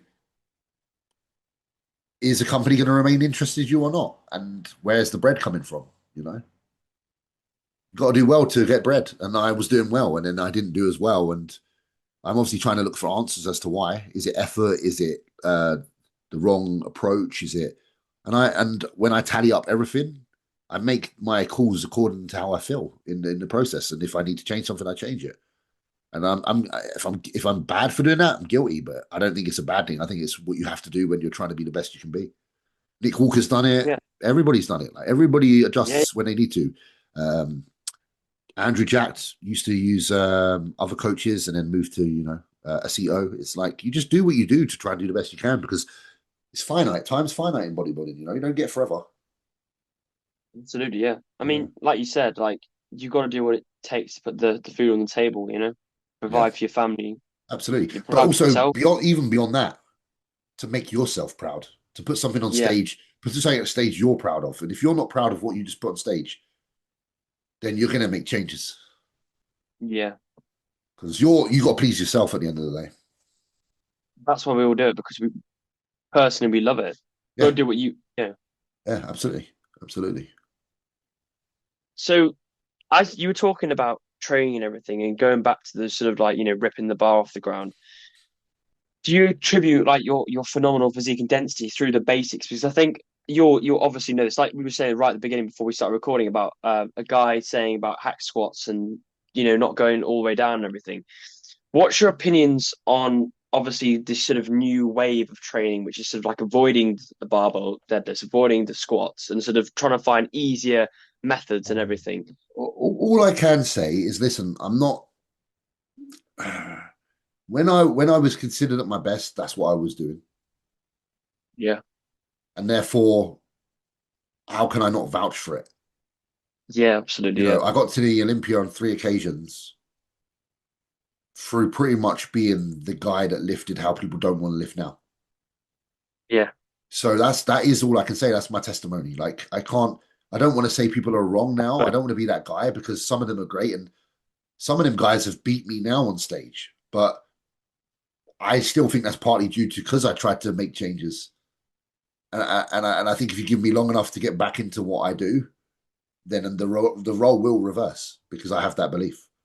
yeah, So I'm a fan of effort like over everything, and um, I'm not saying there's not a place for that kind of training, but like if you're not doing the hard shit first and foremost in the workout when you're fresh, then I think you're missing out on definitely heavy stimulus that could cause a certain look in a absolutely. physique that you're not going to get from being Mr. Squeezy, you know. I think what you said about effort is, I think there's an important thing, and I've said this to people before about effort.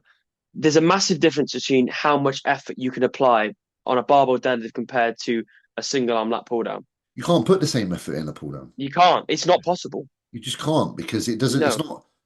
doesn't require it. You can't Yeah, do it. it doesn't recruit as much. No. So the things that recruit more, the ones that are more taxing, are the ones that require more effort. That's why squat was always my favorite way to build legs. And I don't give a fuck. If my knee was great now, I'd still be squatting. And it wasn't even a squat that fucking done my knee in. It was a fucking hack squat. It was me trying to be like the fucking sciencey guys and be really like, oh, feel this sensation when you go down slowly, feel it. That's when my shit got fucked. Yeah. So I would take doing the compound shit like over anything, and then sprinkle a little bit of everything on top, rather than the base of the cake really is the fucking heavy shit. Yeah. Like you can put all the icing you want and all the cherries and the fucking. If that's got no Sprinkles. cake under it, what the fuck is it, bro? It's just a load of icing, not on It's the just a load of table. icing on a fucking table melting, bro. And that's what your physique's gonna look like. Yeah. So yeah, no, I'm obviously an advocate of that because Patrick was very much an advocate of.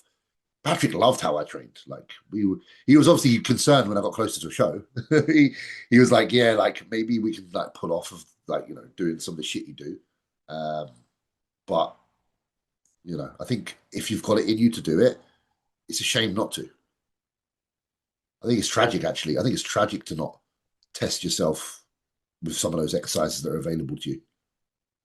Yeah. I mean, it's not just limiting physique development, it's limiting how much fun you can have with training because Fun there's and, movements. yeah, Yeah. fun, and fun's what sustains how long you can bodybuild for. Like, Yeah, enjoyment. yeah, because if you're 4 years in and it's mundane and you're not enjoying it, then it doesn't matter how good your genetics are. You could have had the potential to be best in the world, but you're never going to see them. Yeah. Yeah. Because I couldn't train. I couldn't train for 10 years straight if it's all just Mr. Squeezy. No way. No fucking way. Wouldn't have happened. Ever. Yeah. I mean, you've got to have things you look forward to, like in anything, in any Well, that's sport or how you get anything. ramped up. That's how you feel the excitement. Yeah. The You excitement is feel, oh, I'm going to adrenaline, smash it tomorrow. and Yeah. adrenaline's what makes you perform. Yeah. So Absolutely. imagine like training with no adrenaline. That's just so boring. And I see a lot of people do it, and I see a lot of pros do it. They're good, but I also feel sorry for them because I feel like you're missing out on a lot. Well, I think there's also this thing like there are bodybuilders who saying, oh, you need to lift like this, Mr. Squeezy, but they didn't build the physique doing that. They just done it for a few Nah, years, yeah, and no, then it's, do you know what I mean? It's like claiming that's what's done you off your physique, but it hasn't. You spent 10 years well, doing the hard the shit. problem is we live in a time where everyone's selling fucking their services online, and Yeah, if man. they told you it was that simple, they wouldn't sell. Yeah. So they do create these complex, very specified programs for people because it creates this intrigue and it makes them sound smart and it makes you Yeah. believe they know more than you. And then unfortunately, because of that, you actually then give up on the ideas you once had, which were actually the thing that was good for you. Driving you in the sport. Yeah. That's probably what I fell victim to. I probably fell victim to that myself. Like I should have been the person putting out the fucking programs because I should have been telling people what you got to do because it was real shit. But I didn't do it. And then now the people that are capitalizing on it are the ones that are steering bodybuilding down a slightly different route, which for me just, I don't know, it's just like too particular. And Yeah. it's not attractive. I couldn't imagine being your age now and following the new school guys over the old school guys. I couldn't do it. I would definitely be watching Branch Warren before I train. I still would not be watching whoever else does these fucking weird exercises. I just couldn't. Wouldn't be for me. Yeah. I mean, it's just not fun, man. Like it's just simple as that. Like I watch you and Branch and everything before training. That's it. It's just another feeling like just going bench pressing or going Yeah, deadlift or whatever in a barbell rows. sure. It's like nah, Yeah. nothing else comes close. Dude, the only time the only exercises like sometimes when you might see me training, you're like, oh, that's a bit different than it used to be. That's only if I'm dealing with an injury. I don't do that through fucking choice. Yeah, no, And yeah. again, like I say, the injury I got isn't even through my style of training. I never got an injury through my style of training. Is when I started to try to Yeah. acclimate towards newer approaches. Yeah. That's really interesting because I can't remember who was saying that. There's someone else saying exactly what you're saying. They never got any injuries. I think it's Yeah, I can't remember who it was, but they were saying they not got injuries training like you, and then they started to get injuries when they started to change it up. Yeah, dude, my injuries came when I started to like put a heel wedge on this on the hack so you get this angle for your knee so you can get more quad flexion. My fucking ankles are mobile enough, man. But then I started trying to Yeah, fucking do this shit to be, I don't know, just give it into the amount of exposure and sound, noise, you know. Every post you hmm see, do it like this, do it like this. And even the strong-minded sometimes are like, oh, I might give that a try. And then it ends up being the downfall of you. It's like, nah, don't fucking try yeah, that. Do what you fucking love. You've done your own research over the years. You know what you like doing. You know how you like training. So fucking do it. yeah. And guys, if you don't already, James quite possibly might be the strongest bodybuilder the UK's ever seen, the world's ever I, seen. I'm not gonna lie, I was pretty strong. Listen, on like most things, I was strong. pretty strong. There's stronger people, but I was for an Olympia level bodybuilder. That's what I'm saying, Yeah, James. that's what I used to say. Like I know bodybuilders, I know pro bodybuilders are actually quite a lot stronger than me, but they also don't really make it to the Olympia because they have a flaw in their physique. I'm I've been pretty good at the Olympia. I've managed to get like, like I say 12. And at the same time as doing that, I was one of the strongest on the scene. So Yeah, that's what's impressive about someone like Ian Valier. Like that's a top 7 Olympia guy who is actually fucking strong as well. And that doesn't happen often. yeah, Maybe it is happening more now because the talent pool is much larger. But during the time, yeah, it was quite you didn't really see people doing feats of strength like a lot of us were. We were able to lift some of the same weights as like Ronnie, like on some things. yeah. I Maybe, mean, sorry, maybe not, you go on, James. maybe not as nice form on some things, but like pressing and stuff, man, like fuck shit. We were doing the same pressing. I was doing the 5.5 plate pressing and all that shit. So was Ian. Um, deadlifts was like 8 plates, stuff like that as well. Pretty good. Some people do more. Barbell rows with 5 plates, fucking leg press, whacking out the whole machine, squats with all the weight. Like, yeah, man, we were so in love with bodybuilding. That's why we did it because we loved our predecessors. We loved what Ronnie did, and we loved how they trained. So we wanted to, emulate them and try to be like them. Yeah. And going on from that, I really want to talk about your home gym because obviously, that's a new thing for you, and I Yeah, think it's something, in my opinion, I've seen you try. I think it's a thing which has been coming for a long time, which should have come shorter. Because I mean, it's pretty cool, isn't it? I mean, yeah, to yeah, have your yeah, own yeah. space and everything. Yeah. So, do you want to talk about how that's going? Obviously, you've just got a new little building in your garden and everything. Yeah, so I've been planning it on and off for years. Like I've always wanted it, and I never saw it through because not I don't really know why. I think I never saw it through really because I felt bad about spending the money. If I'm honest, because it's an expensive project, it costs a lot of money. But I was like, you know what though, if it brings you what you need in order to concentrate and get the most out of yourself, then no amount of money is too much money. Uh, Yeah, so I'm trying to create a place for me that no matter what mood I'm in, I go in there and like we said prior to the podcast, you can set a mood that is appropriate for that day in order to get the job done. yeah, Um, exactly. Yeah, and what I we don't mean said just before. Yeah, I'm not and I don't want to just fucking tick boxes. I mean, I need to make myself do it to the best of my ability on that given day. And having your own space makes that an option. yes, yeah, So that's the plan with that. Obviously, trying to be very smart and selective with equipment because obviously you need some wise pieces when you're limited with space. You need things that have multi-purpose. That's why like a heavy cable stack, like a dual cable stack, is a great. You can do so much on that. Um, a lat pull down combo with a seated row, so then you don't have to have 2 machines. A Smith machine that allows for frontal and backwards motion as well, so you can do God knows how many seen you on movements that on it. recently. Yeah, like so those are like the 3 main things I've kind of purchased. And then obviously I've got like obviously you need your hamstring curl, your leg extension. Um, but already like you think of all the things you can tick off on that. You can do squats on the Smith. You can buy a heel wedge and do squatted, like sissy squats. You do single leg fucking Bulgarians. You do lunges. You do stiff legs, RDLs on that one. So you're covering so much of that alone. And then obviously on the dual cable, you can do your chest flies, your tricep press downs, your bicep curls, especially if you're sitting down doing prone curls. Fucking hell, like, yeah, just got everything that you need. Lat pull down, obviously that's great. You can use 10 different attachments on a lat pull down. Seated row, Yeah, same yeah. thing. So just trying to cover all bases out of having a limited space. Because I'll only be able to fit about 7, 8 bits of kit in there, but it's enough if you're smart. Yeah, literally. Are you going to be training there full time? Not probably full time, but a lot of the time, because Yeah. my friend actually has just opened a place that's the nearest to me out of any gym right now, and because I'm trying to be at home more, I want proximity because obviously Haley's at an age where I just want to spend time around her and watch her, and so the gym that's opened is actually only like 10 minutes up the road. So Do you if think you I'm probably just have a bit of a mixed match? yeah, depending on what I fancy doing that day, because I don't really follow a set plan with exercises as such. Like I do the exercises, but I might do a slight different variation. One day I might do a T-bar row. One day I might do a barbell row. One day I might do a different row. Like I've always had that little bit of flexibility in my training, just because that's what keeps it fun for me. Because if I have to do it for so long, Yeah. so yeah, so I've got the choice, and it means Yannicka can train as well, like easily without, like she can go out there and Haley can be in here with me for an hour, you know.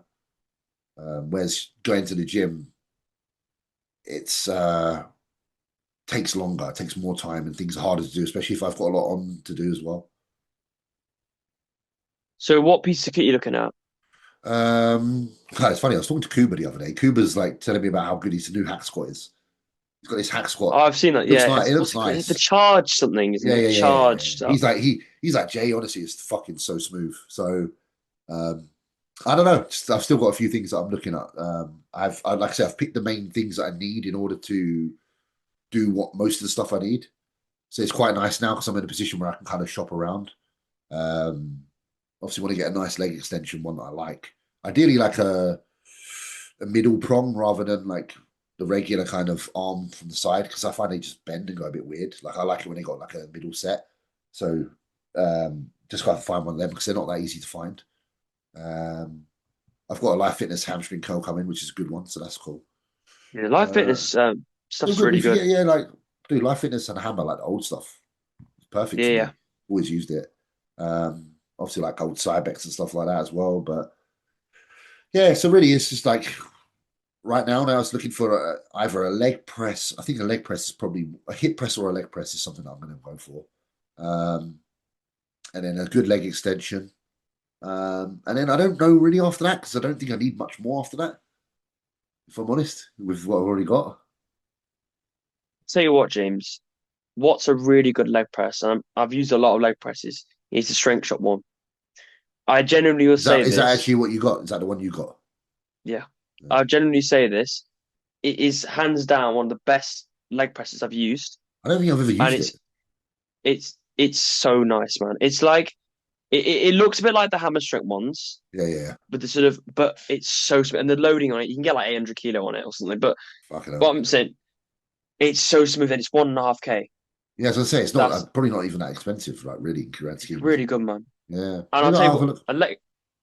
generally have a look because you have to build it. I built it, but you can get someone to build it if you really don't want to build it. Do you know what I mean? Yeah, I'm It's like, not that pay, hard. do that for me, mate. Yeah, yeah. No, but I was just say that that's a really good piece of kit if you're looking for a leg press, which is not going to cost you, 5K, Oh, a whatever they leg, yeah, charge yeah, for for. sure. Oh, mate, if you want anything that's like Cybex or anything like now, Oh, yeah, I know, man. piss take. Literally, you pay like Crazy. seven grand for like a fucking leverage press. Yeah, yeah, yeah. Yeah, no one's doing that. Yeah, I think with that, you got a ham because you got, the Life Fitness Hamco you got. Is it the I got like the A sort of like V2. okay, So it's the bit more bulky one, not the super bulk. It's actually the nice. It's the one that looks like a hammer strength, actually. Um, get a picture of it. I've got a picture of it on my phone. Not that you'll see very well, but you will be able to see something. I've used it. It's nice. It's not that Yeah, light though. Like it's this not one. the lightest. It's just really light. Yeah, this one should be quite heavy. This one, if I'm correct, because it's the V2 one is the one I think me and Luke used to use the V1, and the V1 was quite heavy. But there's a V3 that I don't like. It looks really like fucking cheap gym. But the version 2's Mm. got the shape that I prefer. God, Yannika's been on my phone and changed where all the pictures are and the order they're in, so I've got bloody clues. I'm really bad with iPhones, so I don't even know where the fucking pictures are. But yeah, you probably know the one. You probably know the one. Yeah, I think I do. I remember seeing you and Luke do it. Yeah, so Luke had that was the V1, and this is the V2, which is slightly sturdier version. So I Yeah, think it's actually slightly better. So we'll see. That should be getting delivered this week, to be fair. yeah. But I have this leg extension hamstring cover, which is like a dual. It's plate Yeah, loaded. It's yeah. from this company, like it's really unknown called Black Bear Fitness. Okay. How do you And find that? mate, I don't even know, mate. It was 800 pounds, but it's so nice. It's so smooth, but it's just light. That's from like seven Yeah, plates that's the is problem. nothing. Yeah, this is why I didn't buy a dual one, because the dual ones are never as heavy. I would love to No, have a yeah, dual yeah, one it's because a true. dual one for me would be perfect space saver. Yeah, But no matter what one you get, whether it's pin stack or plate loaded, they're just made lighter so because light. yeah. Yeah, yeah, because of So the different arms. yeah, exactly. So obviously, if I had a choice, I'd love to have space for two hamstring curls. I'd have a laying one as well because I like a laying hamstring Yeah, curl. But beggars can't be choosers when you haven't got the space. yeah. So, how long do you think the whole thing will sort of be finished by? Do you think? Oh, I think give it a few more weeks. Like I Oh, said, really? got like 3 bits of kit coming this week, and then it's just about locking in the kit. That's it. The main big bits of kit that need to be like fully assembled is the 3D Smith and the dual cable station, but the company I've paid to do that. And then Okay, other yeah, stuff is like I'll probably get secondhand stuff that gets brought in like 2 parts and then just put up. So like tomorrow I got yeah, this. yeah. Tomorrow the V1 pull down seated row combo comes. So Is that what is that Life Fitness Cybex. or Subex? Okay, Yeah, it's not. You yeah, don't see it that often. It's quite cool. It's only got 100 kilo stack, but to be fair, when I use a pull down, um, I normally I'm quite strict with my form on a pull down, so I can make 100 kilo go a long way. And if worst case scenario, just put a gym pin in it. yeah, yeah, yeah, Yeah, like I'll only probably add 20 kilo to it to maximum anyway because I can get a lot out if I use the right position in and I just lift accordingly. And the thing is, I can always do my rows first and just like really fatigue my back. You got Smacks. you. What bar have you got? You got a barbell? No, because I'm going to use the 3D Smith. Are you using Smith? I'm going to use the Oh, 3D Smith for all sorts because that's the thing. It's just me trying to save space. I've had all the good bars back in the day, like all the nice bars, but I just don't need a bar. I won't need a bar at home. they're nice. The 3D Smith. Yeah, because the diameter of the bar is like a normal bar. It's not thick because I hate really thick handles on a Smith. Like you got Yeah, the like hammer strength ones are really thick. hammer strength or the Atlantis one. It's like that. It's like I hate it. Yeah, Whereas with this chunky. one, Yeah, it's literally like, mate, it's like the same as a Texas power bar. yeah, yeah, So perfect, really, for me. Um, and then if I feel like I want to go and do a barbell row, then I'll go to the gym that day instead. yeah. Exactly. Yeah, because you got an option, haven't you? Just mix and max. Exactly. Do one session here, one session there. Build two sessions. The closest I ever got to really lock it in sessions is really when I have two choices, when I have like an A and a B. Yeah, So that's probably what I would end up doing with the home gym versus the gym. So then I get a week where I spend more time at home, a week where I don't, or alternative workouts. So there's more days of the week now I get home.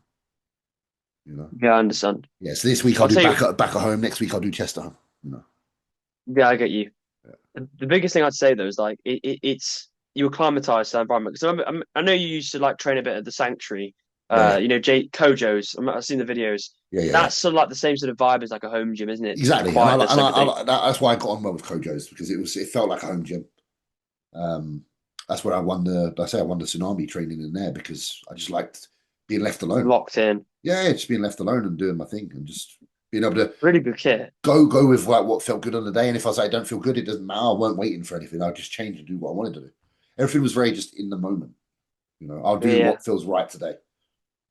So looking yeah. forward to that. I'm I'm not, looking forward to that. yeah, I remember when I watched his videos, like Jordan has all these kabuki plates and stuff, doesn't he? Yeah. Kabuki They're plates and then nice, they obviously are. had a lot of Prime Fitness equipment, Cybex. Yeah, had all the cool shit, man. Yeah, what was that gym you like went to a few days ago? Pursuit Pursuit of of Progression. It's a That's new my gym. friend. Yeah, that's my friend Liam's gym. That's not too far from me. It's very similar. It's actually where Kojo's used to be, like same road. I thought it was sort of like I thought it was Kojo's redone. Yeah. A lot of people did. A lot of people did. I used to think that as well before I knew where it was. But it's on the same road. Oh, really? Kojo's gone now, so this is my friend's done this, and it's got some good kit. So I've had some good sessions there. Had a good session with Josh Law yesterday. Did back. Yeah, I He saw came that. down. Yeah. That was good. It was fun. So I think I can get some good sessions out of there. Yeah. So just to sort of finish on, bodybuilding and stuff. Um, I really want to ask you what your sort of future plans are. Obviously, you've taken this year. I'm assuming you've taken this year out, haven't you?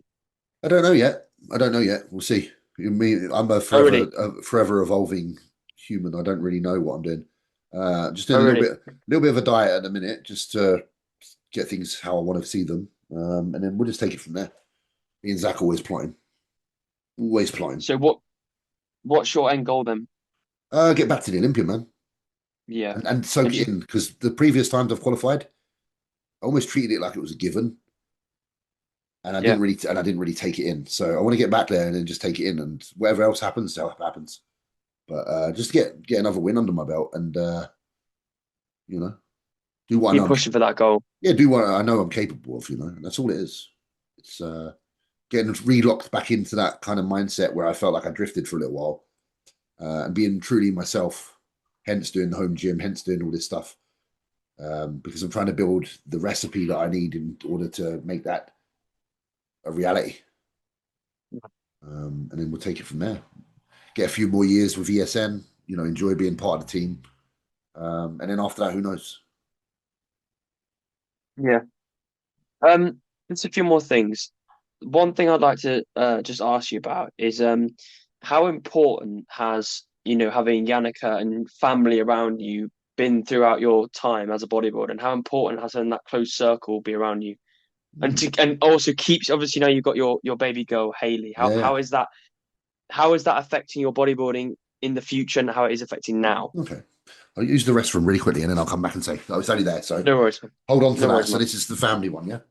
2 Yeah. seconds. 2 seconds.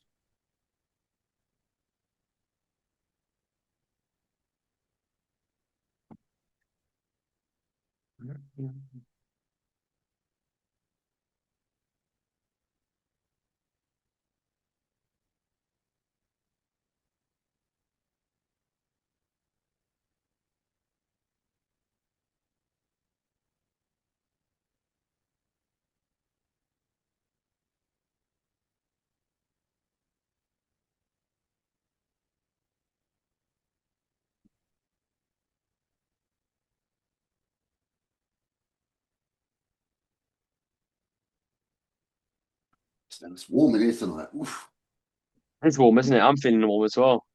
it's so hot. All right. So family, man. Yannicka. Well, Yannicka's been around since what, 2015-ish. So she's been there for a lot of it, to be fair. Um, it's a weird one with family because sometimes with like Yannicka, the more involved she is, sometimes the worse I feel because I feel like it's another person that's dependent on me. So I kind of get like paranoid by letting her in too much. Like when I compete, sometimes I'm like, don't come because I care about her a lot. And sometimes in sport, to be on your A game, you need like no distraction. Yeah. And it's impossible not to be distracted if something's there that you care about. So it may sound like a cop out, but a lot of the time I'm like, I understand what you're saying. it's like Yannicka, like just I'm gonna go and do my work, and then I'll come home and hopefully have the goods. I always seem to like do better and feel better when I'm just around the boys when it comes to a contest, because your mates kind of make you just feel kind of like you're not even competing, which Yeah. is nice. Whereas when I am there with Yannicka, I feel quite highly strung because I care if she's okay, having a good time, or Yeah, yeah.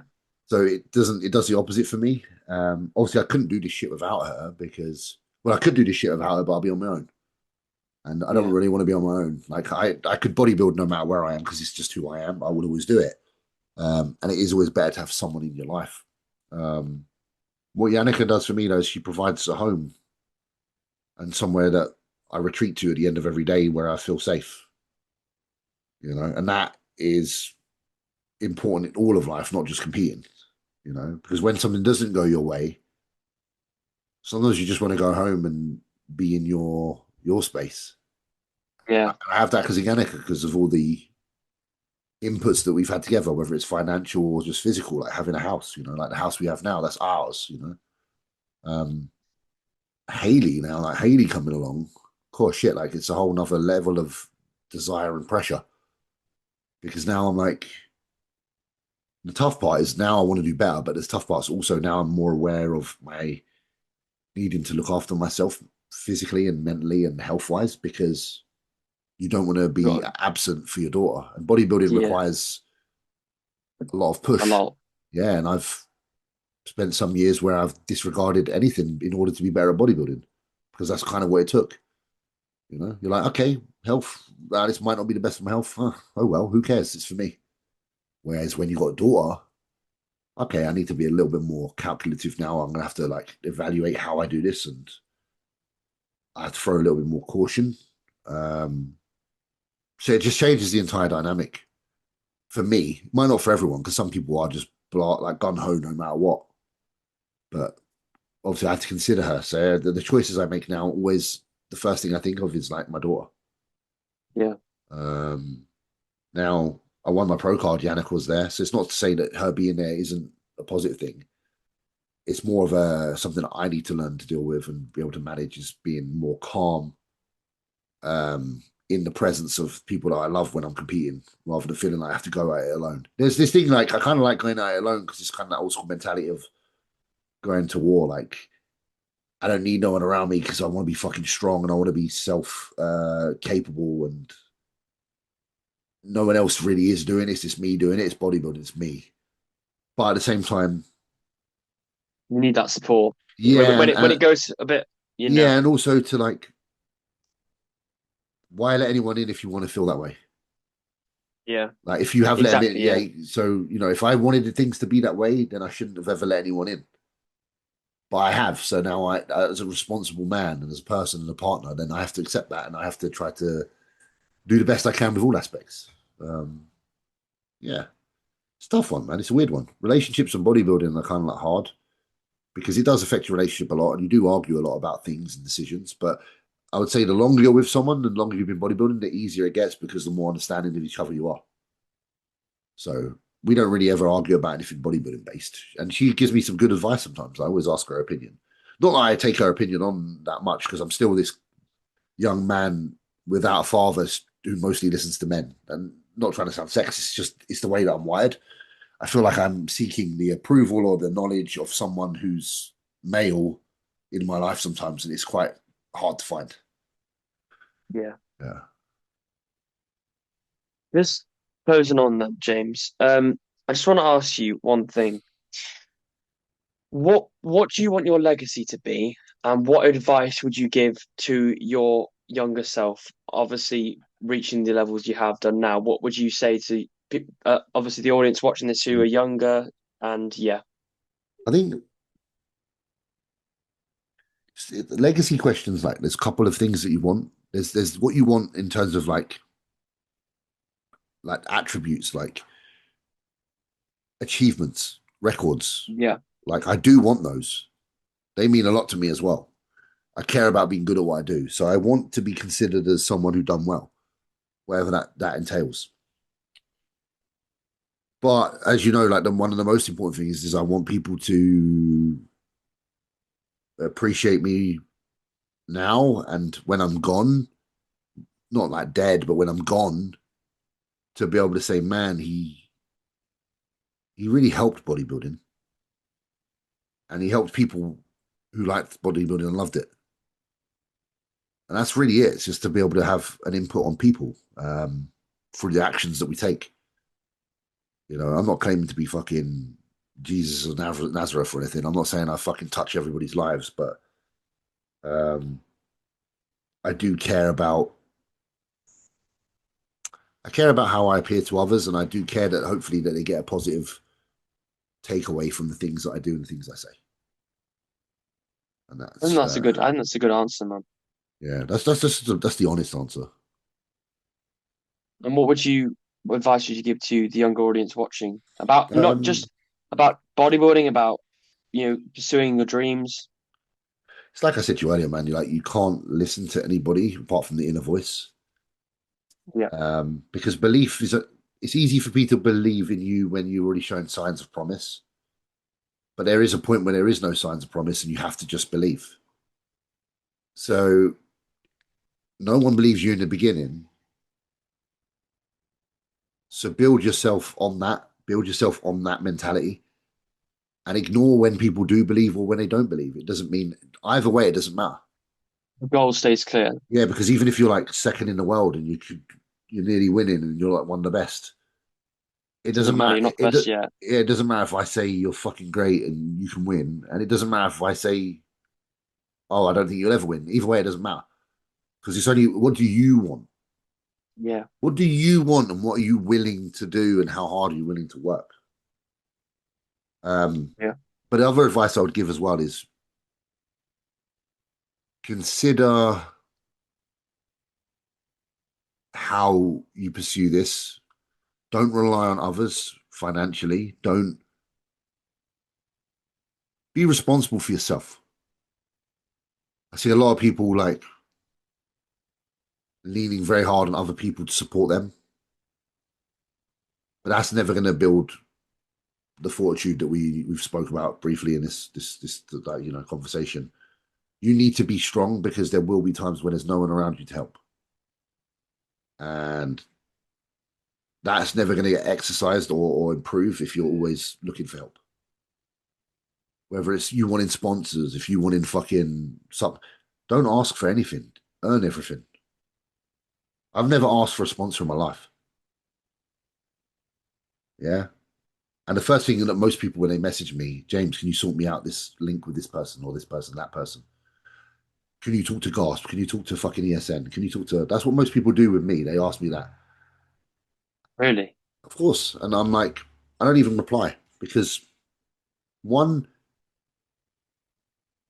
we're not even as close as me and some of the friends who don't ask anything of me. Two, nothing comes good from fucking begging for it. No. Like, just stick to who you are and like work hard, and one day a door will open. Yeah. And that's not to say there's nothing wrong with like introductions for other people and stuff, but the right people will introduce you when you're showing the right signs. That's a very good point. Yeah, because a lot of the industry now just want things they want in, and they're not considering that just because you've got a large following, that isn't necessarily make you qualified to be part of something. Yeah. Integrity and consistency are more important than anything. And that's it, really. That's what I'd say. That's a great final message, James. Yeah. Thank you for that. That's all right, bro. Thank you so much, James, for coming on. It's been an No problem. absolute. It's been a pleasure, mate. Honestly. Appreciate it. Hopefully it's been helpful, and it's going to give you some Definitely. bit of steam to keep the train rolling. You know. Yeah, I've definitely learned a lot this podcast, man. Thank you so much for giving me your time. I appreciate that, man. Honestly, keep doing what you're doing because you got the right headspace, you got the right mindset, and it's just nice to see some fucking genuine passion. You're not asking for anything; you're just doing it. Yeah, so it's good. I just love training, man. Like you. Good. You know. Hold on to Keep that going. because training will help you through so many times as well. It's going to be there for the rest of your life. It's amazing. Yeah, it holds life together, really.